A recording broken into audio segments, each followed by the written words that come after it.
আসসালামু আলাইকুম ওয়া রাহমাতুল্লাহি ওয়া বারাকাতুহু। রহমতের বাণী, মাগফিরাতের পয়গাম আর নাজাতের সুসংবাদ দিয়ে এলো আমাদের কাছে রমাদানুল কারীম। আলহামদুলিল্লাহ, রমাদানুল কারীমের এক এক করে আমরা 11টি তারাবির শিক্ষা সমাপ্তি করতে পেরেছি। আজকে 12তম তারাবির শিক্ষা নিয়ে কথা বলব।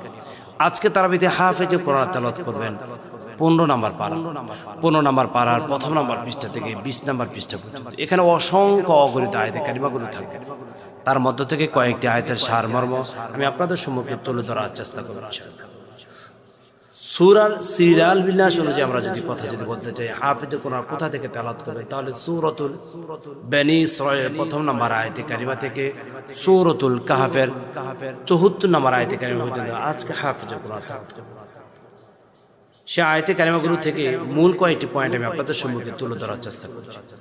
সূরাতুল বনী ইসরাঈল প্রথমে আল্লাহ সুবহানাহু ওয়া তাআলা নবী মুহাম্মদুর রাসূলুল্লাহ সাল্লাল্লাহু আলাইহি ওয়াসাল্লাম মিরাজের ঘটনা তুলে ধরেছেন, সত্যতার প্রমাণ করেছেন।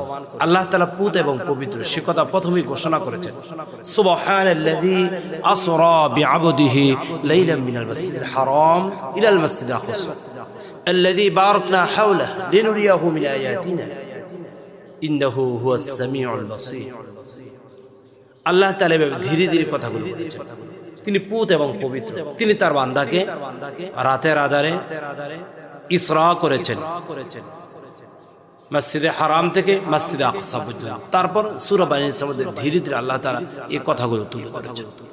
তাহলে প্রথমে হাফেজে কোরআনরা মিরাজের ঘটনা নিয়ে তেলাওয়াত শুরু করে।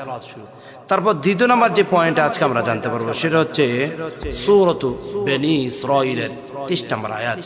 এখানে আল্লাহ তাআলা বড় চমৎকার কথা বলেছেন। আল্লাহ তাআলা তার বান্দাদেরকে বড় ভালোবেসে কথা বলেছেন। আল্লাহ তাআলা বলেন, ওয়াকাদা রাব্বুক আল্লা তা'বুদু ইল্লা ইয়াহ ওয়া বিল ওয়ালিদাইনি ইহসান।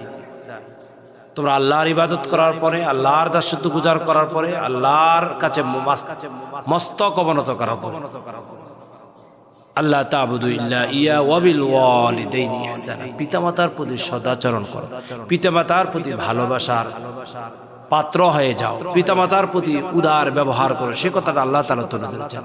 আল্লাহর ইবাদত করার পরে পিতামাতার প্রতি শ্রদ্ধা, পিতামাতার প্রতি ভালোবাসা, উদারতা, শ্রদ্ধাশীল হওয়ার কথা আল্লাহ তাআলা বলেছেন।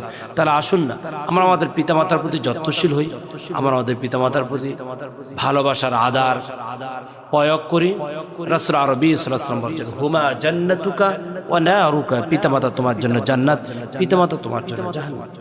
তারপর সূরাত বনী ইসরাঈল একই সূরার মধ্যে 24 নম্বর আয়াতের মধ্যে আল্লাহ তাআলা শিখিয়ে দিয়েছেন তার বান্দারা তার পিতামাতাদের প্রতি, অর্থাৎ আল্লাহ তাআলার একজন বান্দা তার পিতামাতাদের প্রতি কিভাবে দোয়া করবে। আল্লাহ তাআলা চমৎকার ভাবে সেই দোয়া শিখিয়ে দিয়েছেন, রব্বির হামহুমা কামা রব্বায়ানি সগীরা, রব্বির হামহুমা কামা রব্বায়ানি সগীরা।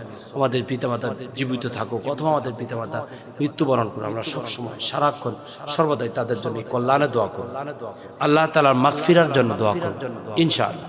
আল্লাহ তাআলা আমাদের সকলের পিতামাতাদেরকে কবুল করুক, আল্লাহুম্মা আমিন।